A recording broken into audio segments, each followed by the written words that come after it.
indeed, my presentation of Arendt is not going to overcome this paradox. I should just tell you.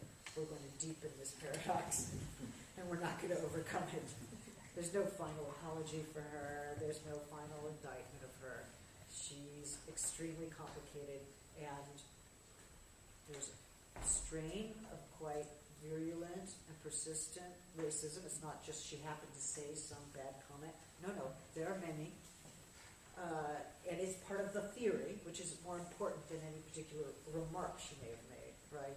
It's part of the theory. It's part of the geopolitical and cultural presupposition of what is thinking, of where we find thinking, of where we find reason. Where is reasonableness?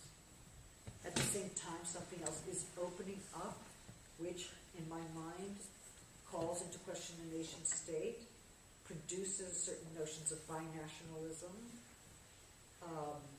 criticizes certain notions of political sovereignty, which seem quite important during this time and in relationship not only to Middle East politics, but to the strengthening of sovereign power.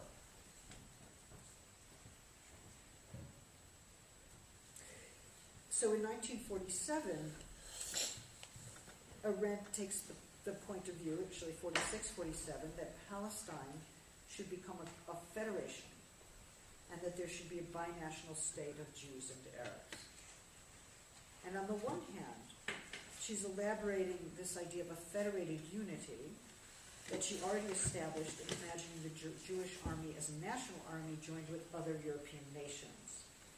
This same principle of federated unity became quite important to her work. She has a whole book called On Revolution, where she considers the American Revolution as the triumph of federalism.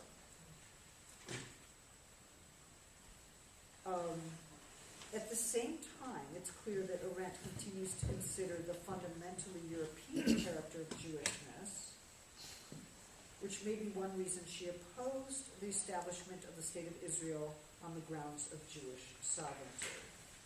Of course, she also argued that without binationalism, there would be ceaseless conflict in that area.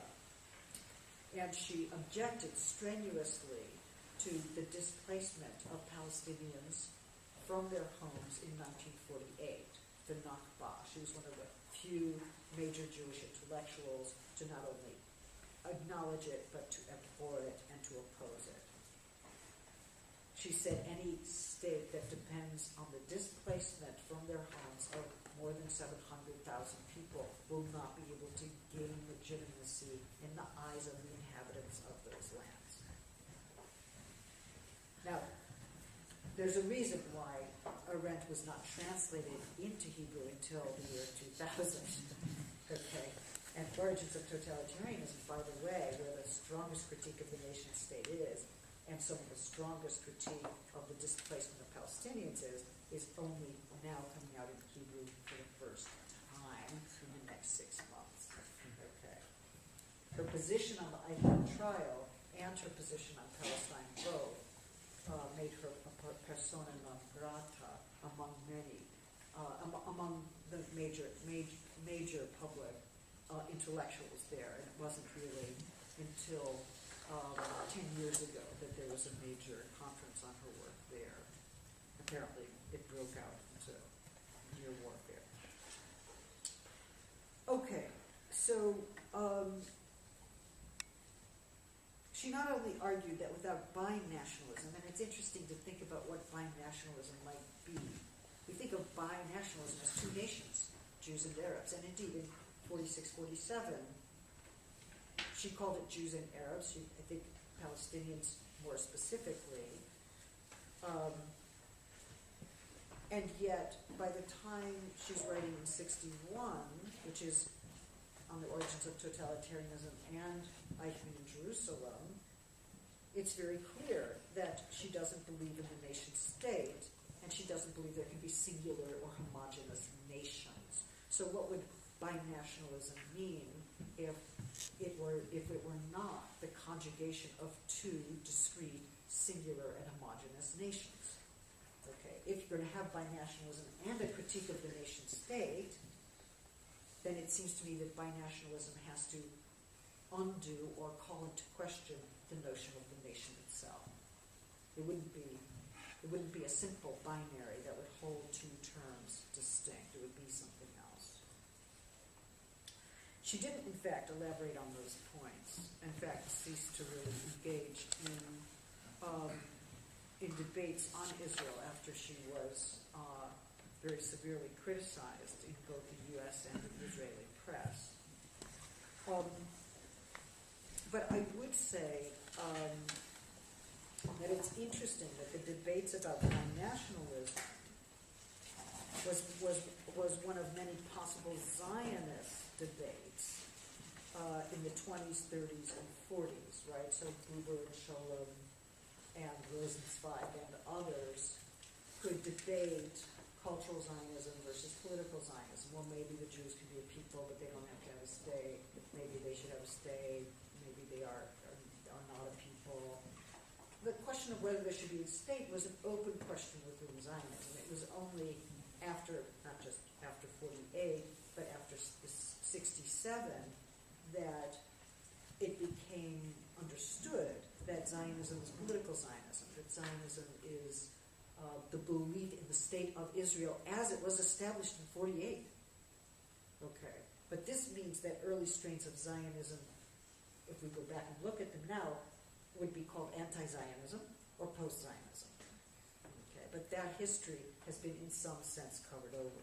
It's not a great history. I mean, there are a lot of problems with Buber, for instance, and the romantic socialism of the kibbutzim movement, but we're not going to do that right now. I just want to say that it's interesting that she could be part of Zionist debates until that point when Zionism became conflated with political Zionism, and the existing state in 1948 became the state you had to believe in. You had to believe in that legitimacy if you were a Zionist. And if you were not a Zionist, you did not believe in its legitimacy. So, for instance, somebody who thought, well, the Jews should have a state, but not this one. Would that be a Zionist? Would that be a Zionist principle or not?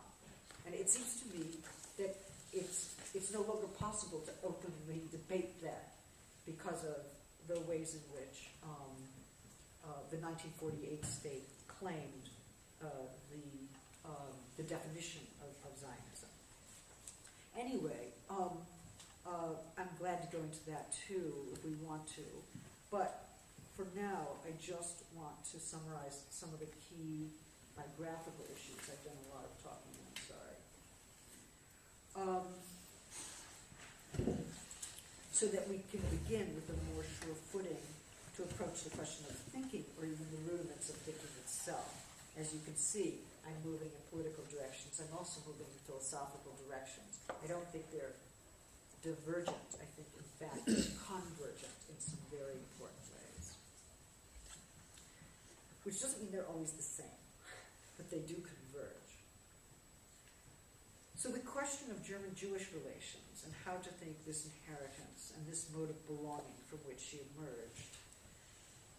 On the one hand, she offered a quite intensive, full critique of German anti-Semitism. On the other hand, Germany was part of the European philosophical inheritance that she wanted to preserve, and which, for her, became an important component